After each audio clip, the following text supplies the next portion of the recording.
今天来講一下褚遂良。褚遂良這個人呢，是唐朝初年的時候，既是一個高官，又是一个这个大的书法家。但在唐初的四杰里面褚遂良占了一个很重要的位置。前面呢有虞世南有欧阳询，后面呢就褚遂良，后面还有个薛基。薛基呢是褚遂良的就是晚辈儿他是褚遂良是他的舅姥爺，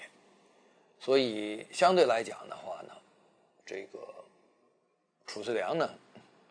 就是等於說再傳給了薛基。那麼在褚遂良之前呢，褚遂良的老師是虞世南，虞世南的老師是智勇，所以這一脈下來王羲之的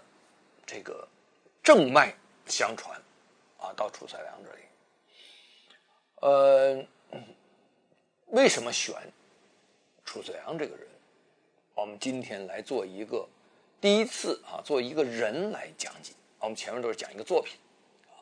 通過作品去了解一個人但我們今天呢，我們要做一個人來展現他的不同的作品。褚遂良這個人呢，要作為一個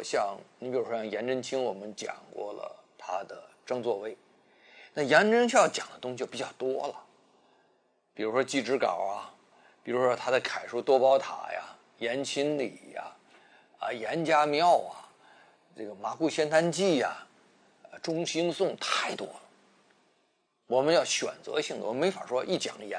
顏字就帶不出來那麼多，我們就會摘其中比較代表性講。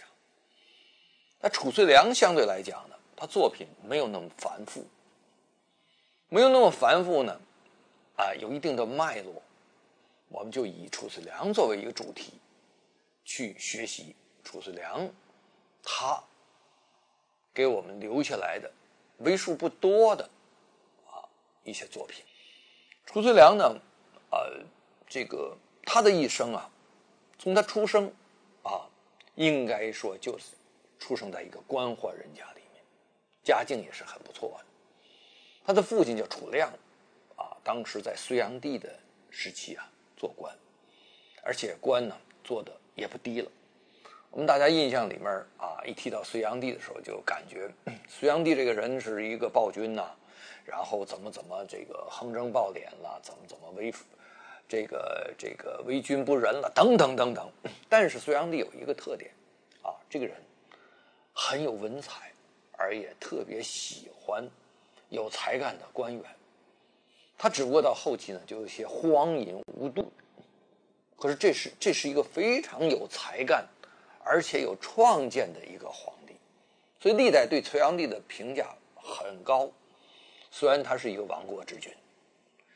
那麼在隋煬帝的之下呢，褚亮呢在做官的時候也曾經風光過，後來也曾經因為某一個當時這個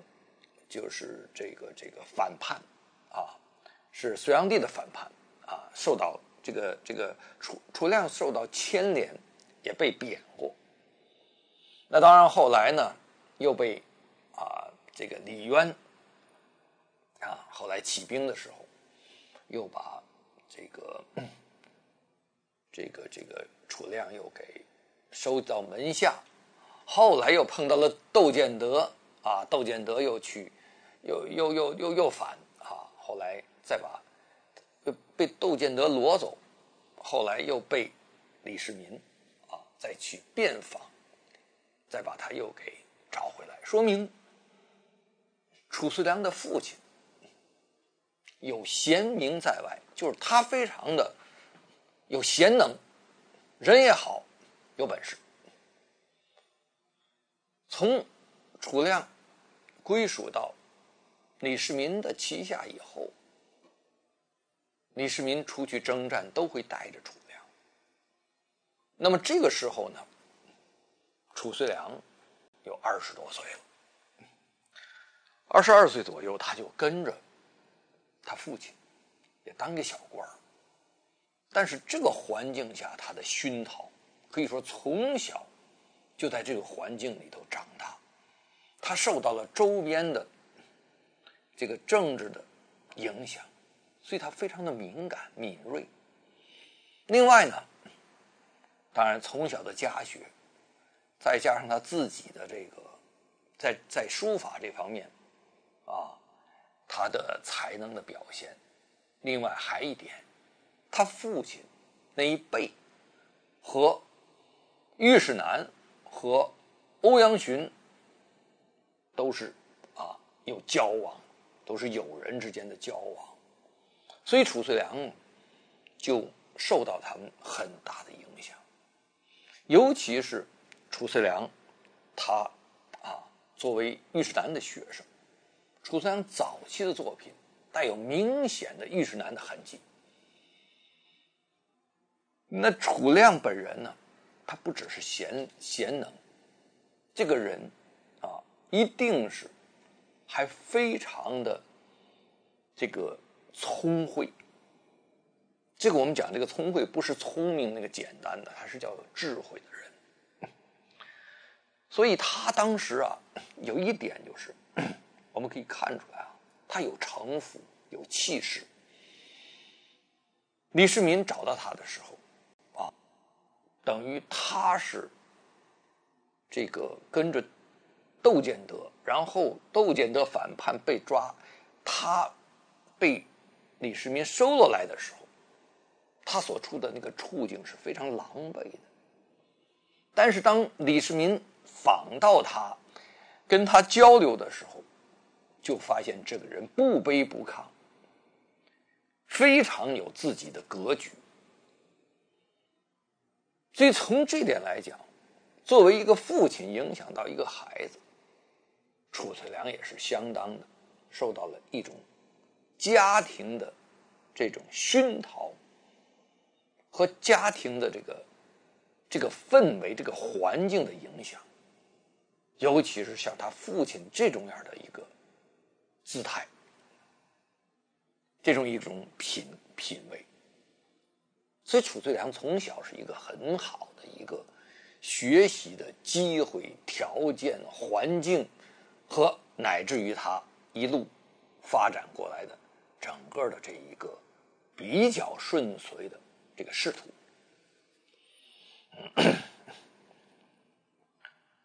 褚遂良長大以後，後來父親也過世了。尉世南呢，比褚遂良大多少呢？尉世南比褚遂良大了39歲，歐陽詢比褚遂良大了40歲，這都是父一輩的這種關係。而褚遂良出生呢，褚遂良比李世民大4歲，大家這個關係挺有意思因為歐陽詢和尉世南雖然說作為這個唐朝初年的時候4個大書法家，但實際上這兩個人的大部分的生活都在唐以前他們進了唐之後都60多歲老人了，所以他們的文字的這個書法的這種風格，它的影響就是它實際上是隋朝的時候對它的影響更大一些。而唐朝呢，他們只是說進入了盛唐之後他們會帶給盛唐的一種氣象，但是這種氣象呢，相對來講顯得不夠開張就是真正盛唐的氣象對他們的影響是從褚遂良這時候影響。褚遂良進入唐的時候才20多歲，而褚遂良成熟的過程是在唐貞觀之治的情況下，這個狀態裡面這個環境裡面成長起來的。所以真正要論起來盛唐的氣象來講，尉世南和歐陽詢還算不上，他們只是啟迪了唐楷並沒有把它發揚和廣大。那麼褚遂良他在仕途上又是一个怎麼樣的一個狀態呢？他的家呢是一個很大的一個家族啊，我們管它叫這個陽曲陽宅啊，這個宅啊宅子陽宅的這個地方的一個褚氏，姓褚，他這個家族很大啊，非常大，所以他家裡頭的他受這個家族的影響啊，大的家族我們來講，在現在來講就是得到很好的教育和很好的這個生存的環境，他就不用考慮太多東西。另外他得到了一些該有的一些見識，他能見到很多出色的人物。在古代不像今天，我們一看打開電視，一打開手機就能見到很多的人物。我們和一般這個人物接觸，通過這些媒體幾乎非常的密切，我們都可以看到我們現在我們國家的領袖一出來，誰都認識，絕對不會有什麼乾隆下江南，最後見着乾隆不知道是乾隆誰的人，這不可能。但是面對面的接觸還是非常的重要和關鍵。你直接從這個氣場裡面，你能感受很多成功的人，很多優秀的人，他們的智慧他們表現出來的這種直接感染你的這個像這個春風撲面一樣的這種影響還是要面對，還是要有這種樣的機遇。作為大的家族，他往往在這方面他是非常的有一個非常好的這麼一個或者說優越的那麼一個環境。那麼到了後期就是褚遂良就一路走回來了皇帝也比較重視他。尉世南死了以後，皇帝就是非常的這個悲痛把尉世良的這個像也繡到了這個靈巖閣上，然後親手寫的這個祭文然後去非常的悲痛說你看，因為尉世南經常跟李世民在一起就討論書法的問題。他說你看我現在也沒有人跟我討論書法了。後來有人就說哎呀，褚遂良也很好。所以有這層關係，褚遂良跟皇上的關係就更密切。那個時期能夠親自在皇帝身邊左右來回能常見面的，就非常不一般的這種感情和這種關係了。不像我們現在其實如果跟一個很高層次的中央領導，你能說見就見，你能隔三差五見一面，也是不得了的事情。在他那個時候就更不容易了。所以我想褚遂良到後來他之所以還有一個很好的一個仕途，最後唐太宗李世民臨死之前，他是托孤大臣之一他和长孫無忌兩個人一起受到李世民的托孤這個顧命大臣，這可是不得了的這可是當朝的元老，也就是李世民過後的下一朝的元老了，這是不得了的事情。那褚遂良在為官的路上頭，他究竟經歷了什麼事情呢？講幾個稍微主要點的。第一個呢，我們講很正面的意義，對他將來有一定的作用，但是這個作用沒有那麼大，那就是立這個李治為太子。當時的晉王李治被推到太子這一路上，就是推到太子這個位置上的時候，褚遂良起到了極其重要的作用，就他最後臨門一腳給踹上去了當然最後李世民也是考慮一下各種樣的情況，還只有讓李治，雖然李治最後顯示出來並沒有多大的才能但是呢還是把他推上來了。那麼在這種事情上，那我想這個褚遂良起到了非常重要的作用，也是对后来有一個正面作用。但是同樣另外一件事情就讓褚遂良這一輩子就沒有再爬起来。那是什麼事情呢？就是李治，大家知道啊，我们看电视连续剧武則天，武則天原来是唐太宗皇帝的妃子，最后又变成了李治的皇后。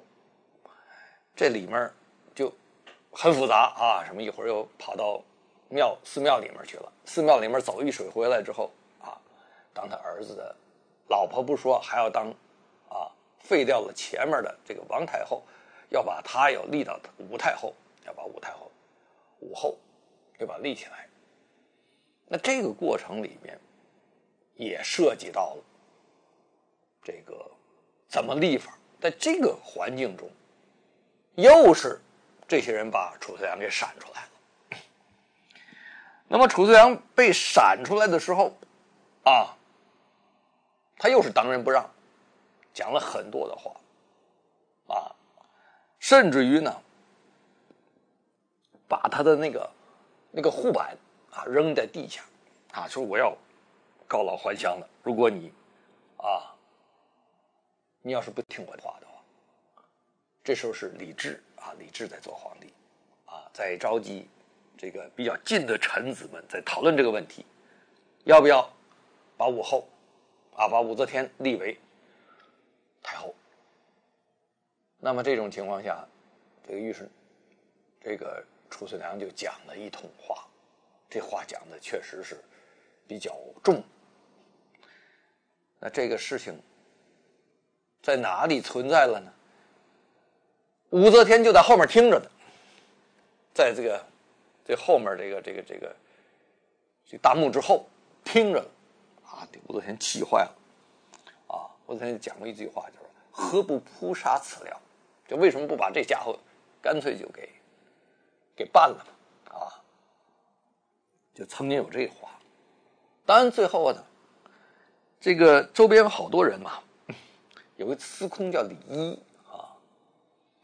這個李一呢就特別狡猾，這個當官啊都沒這個狡猾，你是做不好這官的。因為在特定場合下，你不能把自己，古代還包括自己的身家嘛，九族啊，全在你这一句話裡呢，那動不動就被皇上就滅了九族了。所以褚遂良這時候呢沒考慮那麼多，但是這一沒考慮不要緊。這個李一就很狡猾，李一說什麼呢？說這是皇上您家裡的事兒啊，您家裡的事兒你自己做主不就完了嗎？你還問這些人幹什麼呢？你還跟外人討論這個事兒幹什麼？所以這一下就把這事兒解決了。當然了，皇上一聽說，哎，這挺高興，說這我決定了，就把這個武則天就立為武後了啊，這個事情就過去了。但是武後上了位了，這個誰雖然說褚遂良在挺這個李治當皇上這塊有這麼大的功勞，但是也毫不客氣，武則天就把這個褚遂良一步一步鞭過去，就把他鞭走了。这毫无疑义，这肯定是武則天在後面起到作用了，氣壞了當時因為一講起來的話，這裡面就很不好聽了。說武則天原來是父親的什麼，又的什麼兒子什麼，在這種情況下，他怎麼又當了？反正等等一講，把武則天氣壞了。可是大家知道，武則天是特別喜歡書法的一個皇後。我們大家曾經知道有一個這個王羲之的家裡頭一套帖。我們現在見的這個王羲之的一個，我們講這個叫做萬歲通天帖。萬岁通天帖這一個全是王羲之的、王獻之的、王羲之的这些子侄們一堆的人的字都在裡面。當然我們現在拿的是一個勾填本，這勾填本這個摹本是流傳下來。這怎麼流傳下來呢？這是別人進獻給武則天，武則天拿到了这个字，拿到這個字呢，武則天這個人還是蠻不錯的啊，他不會是把這個東西絕己有啊，他把它勾填下來之後，把那個又還回去了啊，但是勾填這個東西流傳下來了啊，他就去拿這個勾填的，他去學習啊什麼的，所以武則天特別喜歡書法。你想，當時那個時代裡面，褚遂良是最好的書法家，所以就涉及到一個政治和一個政治決定他的生命，有了生命之後，他就非常愛好，所以他對褚遂良來講呢，沒有趕盡殺絕，而且呢，把褚遂良呢，在褚遂良死了以後，武則天還下了一個這叫遺志。這什麼叫遺志？就他死了以後，他告訴你這個將來怎麼辦，最後把這個褚遂良的後人子孫把他好多罪行就免掉了，就還他於民，就不追究他的後人。但是即使武則天那麼喜歡書法，然後成天沒事幹就去拿着褚遂良的字在那兒寫呀，在那兒研究學習，他也沒有放過褚遂良。那這就是其他的一些故事。褚遂良還有什麼事情呢？還有2個事情也是經常被後人論到的2個事情啊。一個事情呢，就是他誣奏，也是一個大臣這人叫劉基，這個基字是3點水一個自己的字，劉基這個人呢是在他褚遂良50歲的時候，他幹過這種事情。當然，這個過程呢，蘇東坡曾經給他勸了一次說這個褚遂良當時也沒辦法做這個事兒，這是一件事情。我們現在講起來就好像污點一樣，但是大家不願提了。還有一件事情，褚遂良呢買房子，想買些這個住宅，結果呢，這個肯定是定價的這個官員呢，這是舞弊了，給他報低了這價錢，然後他買到這個事情被他的就是當時的御史官呢，或者是其他人發現了，就把他捅出來了。這捅不要緊褚遂良當時是很被動，一下就被貶出京城去了。這一貶呢，你就說當時褚遂良跟皇上關係多麼好吧，或者是皇上多麼愛護他。他貶的時候呢是55歲，過2年57歲又把他收回來了，又把他叫回來了回來繼續做官，而且越做越大。這褚遂良做過多大的官呢？做過吏部尚書，做過右仆射很大的官了。另外做過当朝的宰相，這官已經做到頭了那麼在這種情況下，褚遂良57歲從外面給他又徵召回來，又把他給徵還了，又把他就說請你回來做官了。他回來做官的時候，他用種種名義把當時給他確定罪名的這些人，就說他花了很便宜的錢買了很好的房子，然後把這幾個人全部貶出京城這件事做得非常的非常的小人。但是這歷史就是歷史，這故事就是故事，這人就是這麼回事，這是歷史有記載的。這是他在政界裡面做的這些事情。我們今天雖然不討論這些東西，但是褚遂良的一生裡面風光無限，另外呢也有好幾次非常的慘。但是像他當面跟皇帝在就是辯解拒絕武則天去代替王皇後的這個過程被後代傳頌，這是確實是很不簡單的一件事情，能做到這一步。所以呢，褚遂良呢，作為一代的我们講這個大書法家，他在政界上呢有這麼豐富的一個經歷，這是我們講主要的事情，還有很多很多很多其他東西，我們沒必要去談了，那個時期的事情，那是講主要的一些，而且正反都有，這是一個比較客觀的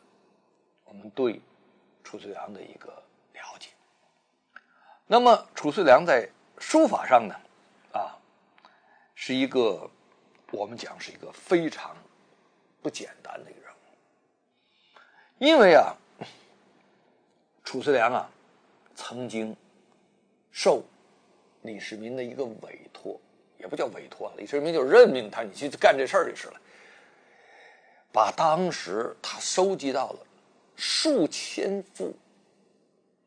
王羲之的作品做一個整理和鑑定。在這個過程中，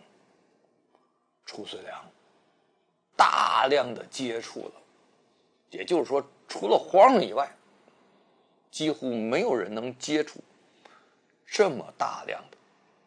王羲之的真跡，而且他花了非常大的功夫和精力，用他對書法的理解來鑑定。當時沒有專門說我要搞一個鑑定專門做這個，沒有但是這個鑑定他做完了之後，第一就是杜絕了很多人借着給皇上進獻王羲之的作品借這個名義來收集了大量的偽劣的王羲之的作品，這是第一，杜絕了。第二，他讓這個皇府也就是說後宮的收藏王羲之的作品凝練到幾乎沒有錯誤，這一點能做到了是非常不容易的事情。那麼第三點，對於他本人來講，我想應該在這個過程中經歷了一個自我的一個反省，對自己的一些污垢和理解，又去除了一些自己的對書法的一些錯誤的或者是病態的這些理解，就是拿王羲之過來整個的給自己梳理了一遍。所以我們縱觀這些事情，我們會發現為什麼褚遂良能開啟有唐以來這種書法的格局，是因為他有這些先決的條件。就是我講的這些所有的這些東西對他來講，他有這種樣的出身，他有這種認識，他有這種閱歷和經歷，還有能力，還有權力，他才可能被後世稱為一代有唐一代的，叫做教化主。什麼叫教化主？就是他的這種，他不是說非得要有理論教化，他用他的作品告訴大家，我們要以此來開創整個唐朝的新的書法局面。而確實如此，後來緊接着他，李邕、李北海，李邕、李北海很多的東西和他是有關係的。也就是說，褚遂良他在前面虞世南和歐陽詢兩個人對王羲之的理解，在一種方正拘謹的情況下，他開創了一個疏朗而有韻致的唐朝的真正的盛唐的一個局面。在這一點來講，雖然有些人說他簪花美女過於秀美等等等等的在這方面評論他實際上王羲之的韻致這部分確實是經過他最早把它發扬出来的，而且后来的人只要有想拿到这个韵致这个层面来着，无不经过他再追溯到王羲之那里去。那麼他影響了誰了？太多了，直接就是他的學生薛基啊，這個後來顏真卿，當然李北海，我認為啊，別人沒說的嘛，因為我大量的去學習過李北海的東西，我發現李北海的東西，除非在勢頭上取一種偏勢以外，在很多的韻致上頭吸收了很多褚遂良東西，而且褚遂良過世沒多少年，李北海就出生了，所以他直接的影響是非常大的。再下來，柳公權，雖然柳公權他和褚遂良不是很一致，我們看啊，柳公權很剛猛，而且很峭拔，但是他建立在不是歐陽詢那種很緊啊，那種就是好像我們做的那個木頭楔子一樣緊緊的插在那兒，不是這樣的，它是鬆動而且有韻致的，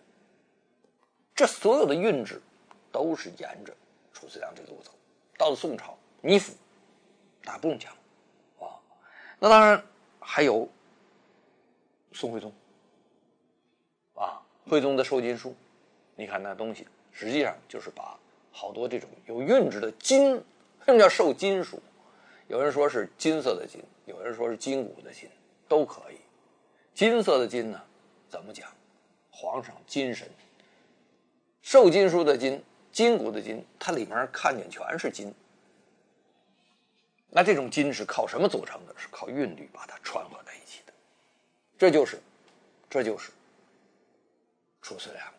產生的這種作用。我們透過褚遂良的作品，一點點的，我們會發現，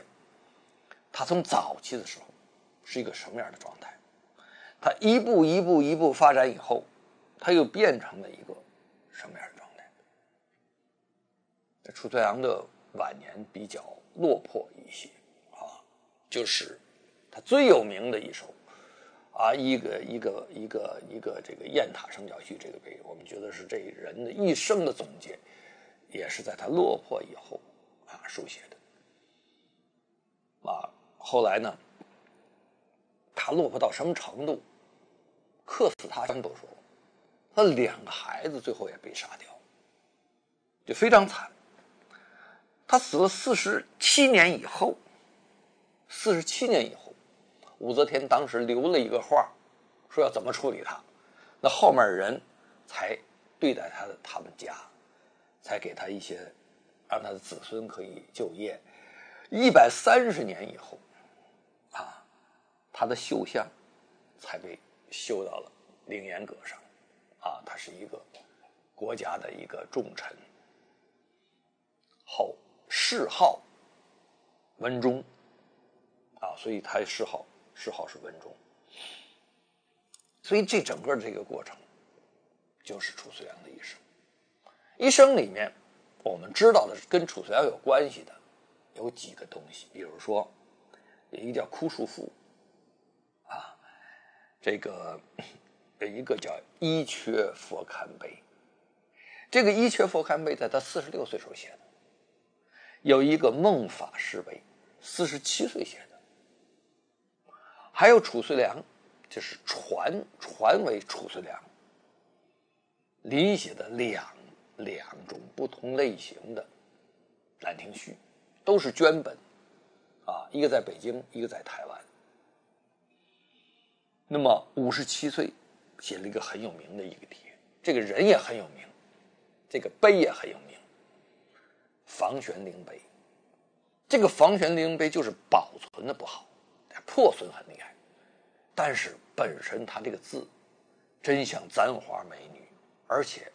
非常的不那麼拘束，就是天女散花的感觉，非常舒服，而且像这个花自然的開放出來這種感覺的，非常好。所謂好，就是它沒有宗旨的這麼好，就是那種燦爛，就像我們看那個放花一樣，嘩開出那種感覺。再後來1年以後，58歲的時候寫的《雁塔聖教序》，這個《雁塔聖教序》應該說是他一生裡面的總結，也是最精彩的。那麼這個《雁塔聖教序》呢，我們一聽聖教序，大家覺得這個很親切嘛，是李世民寫的序後來李治給後面寫的記，一個序兩個皇上提的2段，我們大家突然間想起來，懷仁集王羲之聖教序，那跟它的內容是一樣的，只不過那是集的王羲之的字，而褚遂良是自己寫了一個字，集王羲之是行書，褚遂良寫的是楷書。這個楷書在台灣也是非常受重視。當我對我台灣學生在提到聖教序的時候，他們的印象不是集王聖教序，而是褚遂良的雁塔聖教序。為什麼叫雁塔聖教？他在大雁塔這個地方刻成碑放在那兒，叫雁塔聖教序。雁塔聖教序呢，刻工非常好，是褚遂良一生的全部的總結。他的韻致，他的優雅，像一個富貴人家的一個這個夫人，既端莊又漂亮又大方還儒雅，這是一般初學的人根本不可能寫出來的。當你學到他的姿態，你就沒有他的架構。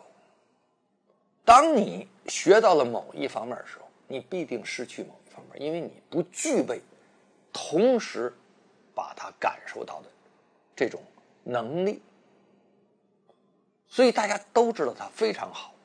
雁塔聖教序是非常的好，但是非常的不好寫。我到今天為止沒有從頭到了全部臨過一遍這個東西，但是我看過無數遍。之所以不臨的原因是，我覺得我還無法一下子把它這麼去掌握。那麼當我們這節課下來接着的部分，我就會試圖去嘗試一下，可以說是我第一次臨這個帖。但是很多人曾經跟我談過，認為我的書法裡面有他的這個感受，那是完全是我讀來的，不是我寫來的。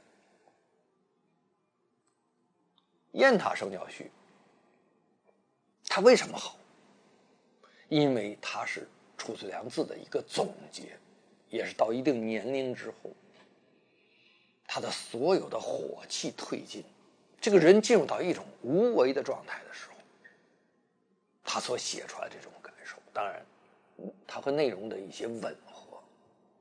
跟王羲之不一樣。王羲之是愣拽來的一些字給加進去的，褚遂良不是。褚遂良他在寫的時候，他的心理的狀態和這個聖教序應該有某些方面的一種契合。另外他在寫的過程中，他已經非常知道取捨，他表現是內心的一種優雅，而外在的這個姿態已經沒有明顯的形體的狀態了。褚遂良這個人的前面的一些字，我們都會看到非常明顯的形體。形體是什麼東西？形體是具象的東西，而到了雁塔聖教序，它已經變成了一種抽象狀態，一種飄渺。所以我們把這麼玄而又玄那個東西，如果當成初學來講，你能學多少東西在裡面？你可能是學了東落了西，那最後結果就是它太丰厚了。我们不是所有好東西，像《蘭亭序》啊、《祭帙稿文》呐、寒食帖啊，大家都愿去临摹，其實是白臨。你臨了半天，你沒到那個年齡段，你根本就臨不出裡面的東西來。但是你到那個年齡段了，你會發現，你不想這麼臨了。我想是不想像我們現在這樣的一筆一畫，而且是一點都不落的這麼，非得要把它重現的這種臨法。到那個時候是憑着感覺在寫，所以從古到今，大家去看《蘭亭序》，沒有一個人臨得逼真的，包括馮承素。為什麼那麼講呢？回头我講《蘭亭序》再跟大家詳細講《蘭亭序》我的理解。祭帙稿文我們當代人那麼多人去臨，就是我們當代人才那麼做。古代我們沒有見到一個人，沒有見到一幅祭帙稿文臨得像我們當代這樣的人的樣子。寒食帖同樣是如此。為什麼？因為我們這種臨法根本就不可能出現古代人這種大家，我們這種臨法只是培養一種复印机的能力，就是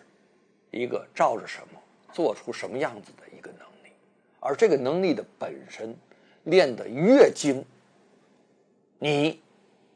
離你自己寫出來越遠，因為你無法突破你給自己設立的這個桎梏，這個約束，因為這個約束已經非常的高明了。你一脫離，你就什麼都不是了。所以你本來就是拿了一個盔甲來穿上，來顯示你有多麼強壯，實際上你的能力也就能把這個盔甲把它撐起来，撐住，你根本就沒法動。褚遂良呢，除了《雁塔聖教序》以外，還有幾個很有名的字帖，但是到我們今天，我們還不接受，或者我們對它表示質疑。一個就是我剛才講的，叫枯樹賦。35歲的時候，很早期，這枯樹賦我們的感覺好像跟褚遂良一點關係都沒有。當然，也有人說了，早期的時候被人臨摹的一個東西。還有一個也是跟它本身不太一樣的，這個叫倪寬贊。倪寬贊的這個字呢，比較方正，但是它有粗细的變化，它非常非常像这个褚遂良写的这个雁塔圣教序的一个方正版。雁塔聖教序裡面，它很多，它有這種韻律變化，細和粗，尤其是捺腳啊。這個捺腳其實它借鑑了很多隸書的一種表達的方式，因為隸書裡面呢，很多的表達方式是一種修飾的方式，包括這個捺腳，而褚遂良把這個捺腳發揮得非常好。那麼這個褚遂良的這個捺腳，如果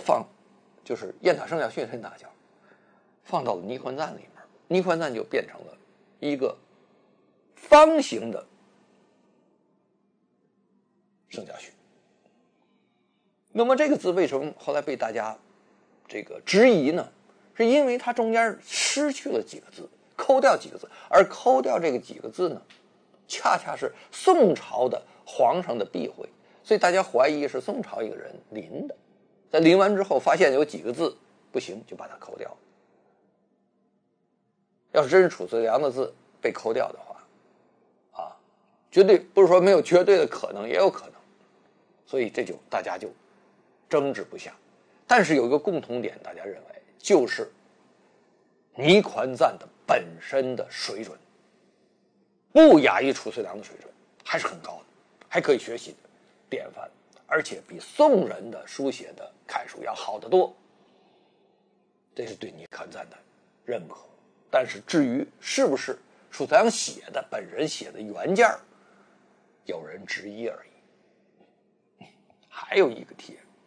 這個帖我也不看好的帖，但是现在很多人用这个帖去得奖，去学习，因为这个帖是个墨迹本，它叫大字阴符经。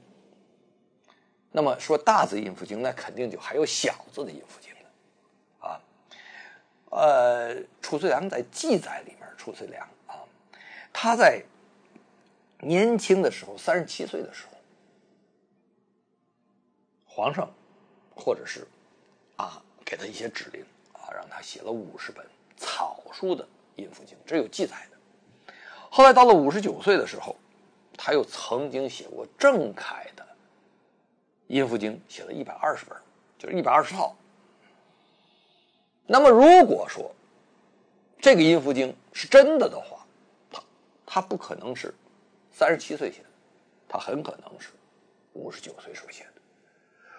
他63岁死的，58岁写的《圣教序》。我们想想，《圣教序》的感受和这个大字阴符经的感受是非常不一样的，还不说。大字阴符经从他书写的本身体现出来的气势，他的露骨的程度，他绝对不是这个年龄写的字，而且也不是褚遂良写的字，他没有那种气质。他是一个书法的对褚遂良非常的就像是膜拜的一个人，但是这个人绝对没有褚遂良的见识和褚遂良的修养和褚遂良的这个能力，甚至于比褚遂良显得更粗野，这个性情不是一样的人，也不是褚遂良59岁能写出来这个样子。所以我们高度怀疑，就是有这么一个人非常喜欢褚遂良字，一直在跟随着，但是这个人比较粗犷也没有做什么官，或者是就是一个写字的一个人，或者是一个做了官了，但是各方面没达到，但是很喜欢写这么一个人写出来的东西。为什么我们当代的人那么喜欢他？一个就是他是墨迹本，笔触看得非常清楚，而且他的笔触是什么？是不隐含的笔触，是完全就是把褚遂良很多的毛病全部放大了的一种做法。为什么我们当代那么看好他？是因为我们当代写字的这些人的水平更接近于写阴符经的这个人，而不接近于写褚遂良。所以我们跟他有好多共鸣的地方。就像我讲过，很多人喜欢王铎的字，为什麼？他們就是形形色色的王铎。為什麼喜歡米芾？他們就是形形色色的米芾。他們做不了黃庭堅，也做不了蘇東坡，所以他們跟他們這個接觸就更接近，所以他更能吸收他的大字陰符經裡面的東西，而且他特點鮮明直接他奔放，符合我們現在這種書寫的這種。另外它適合於放大成大字。我曾經在全國首屆楷書展獲獎的幾個這個我們叫同屆的這些同仁們，我當然是寫的我自己的大楷，他們有起碼至少有2個人是寫褚遂良的字的，至少有這2個人，而且是一大一寫大的，大到多大？將近1尺，小到多大？也得小到幾寸，這麼大小的這個比例的當然這個字都寫褚遂良的，而且都帶有明顯的陰符經的這種痕跡，他們獲獎我楷書我完全是自己的，我跟他們把褚遂良搬過來的人一起在比而且當時對我的反響是非常的好，因為我寫的完全是自己的東西。所以褚遂良的這個大字陰符經被我們這個時代推崇，大量的去學習。但是我覺得像這些東西的話，我幾乎沒有動過，看也不是太多，但是也看了看。因為你不看，你不了解它，你怎麼覺得它不好？但是当你看又了解他之後，你觉得看透他了，你觉得他没有意思了，那你还拎他干什么？你一天到晚抱着他干什麼？你還要把它写出來干什麼？所以每个人他士所谓士，战士的士，叫先气势而後文藝。就一个人，当你要想掌握像这麼高深的，這個書法是個很高深的一個東西。為什麼叫高深東西？就是你真正想學、想達到的那個級別的那個裡面的含義，是你現在所不可企及的。但是你非得要達到那個程度，一上來就要達到那種程度的時候，你和他是有距離的。你不把你這個距離先減小，你就直接奔他去拿的話，你拿的全都是你能看到的東西，和你能做到的東西，都是一些表面的東西。尤其是你非得要把它弄像了的時候，我們當代追求的是逼真的臨摹。我們去還原一下古代去看，有過這種情況嗎？只有一個詞兒叫如燈取影。但是如燈取影，你們見過的米芾，大家公認怎麼好。中秋帖我們大家為什麼認為是米芾寫的呢？是因為它裡面帶有它的痕跡，它沒有完全的照王獻之去寫的，除了文章的順序以外，它本身字也沒有照他寫去。但是我們為什麼一直認為？因為它帶有明顯的米芾的痕跡。同樣很多這樣的字體，我們見過一個說逼真的臨摹的嗎？沒有一個人。米芾算是怎麼樣？王鐸又是怎麼樣？一天寫一天臨摹，但是你們見過這個逼真的臨摹嗎？一張都沒見過。從古到今，只有現代人我們見到的非常像，幾乎亂真的。再有就是作假的，比如說陽寧式九花帖，那就明顯在作假。除了作假以外，沒有人在學習的過程中去做這種樣的動作的。這是一個非常愚蠢的動作，但是我們現在的學術人幾乎每人嘴裡頭都不離開這兩個字，逼真的臨摹。所以好多的時間白白的浪費在上。但是有個好處就是這種臨摹的結果讓我們感到很欣慰，因為我們能把它畫得很像，我們不用花很長的時間。但是你不知道你要臨摹學習到的是什麼東西。所以呢，我們基本的分析了一下，一個是褚遂良的他的家世，他自己的一個履歷，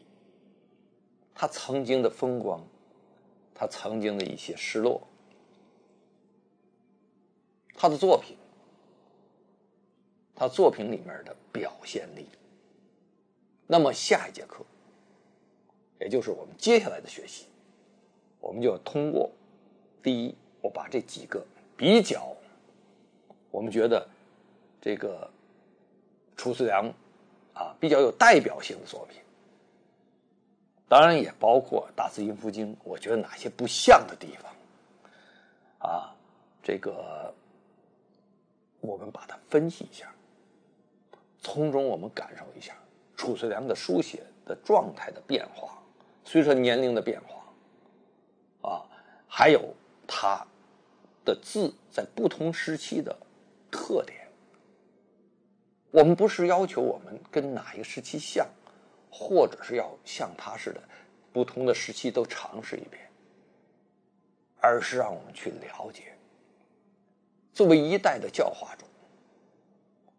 作為有唐以來的一個書法形體和風格變遷的